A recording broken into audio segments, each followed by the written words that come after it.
தமிழ் சொந்தங்களுக்கு எனது நெஞ்சார்ந்த வணக்கங்கள். இரண்டு விஷயங்கள் ஒரு வாழக்கூடிய மனைகளில் இருக்கக்கூடாது. மனை என்று இல்லங்களில் இருக்கக்கூடாது. மனை என்று நம்ம காலி மனையாக சொல்லுவோம். வீடுகளில் இருக்கக்கூடாது. நாய் வீட்டுக்குள்ளே வரக்கூடாதுன்னு ஏற்கனவே சொல்லியிருக்கோம். ஆனால் அந்த டாக்கை தலைவாசல் படிகளிலும் தலைவாசலிலும் தலை வைத்து தலைவாசல் படியில் ஏறி அமர்ந்து கொண்டு படுக்கிற ஒரு விஷயத்தை ஒரு இல்லத்தில் எக்காரணம் கொண்டும் இருக்கக்கூடாது.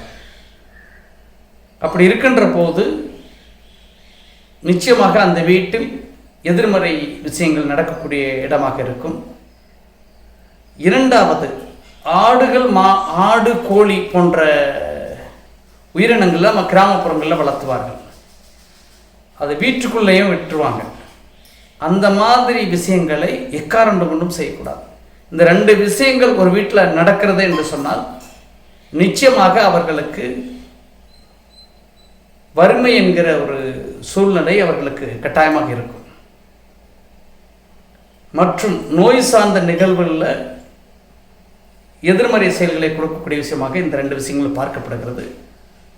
அந்த வீட்டின் உயிர் சக்தி இல்லாத அமைப்பாக மாற்றப்பட்டு விடுகிறது. வேறு உயிரினங்கள், 4 கால் பிராணிகள், கோழிகள் சார்ந்த உயிரினங்கள் ஒரு இல்லத்திற்கு உள்ளாக வரக்கூடாது என்பது என்னுடைய கருத்து.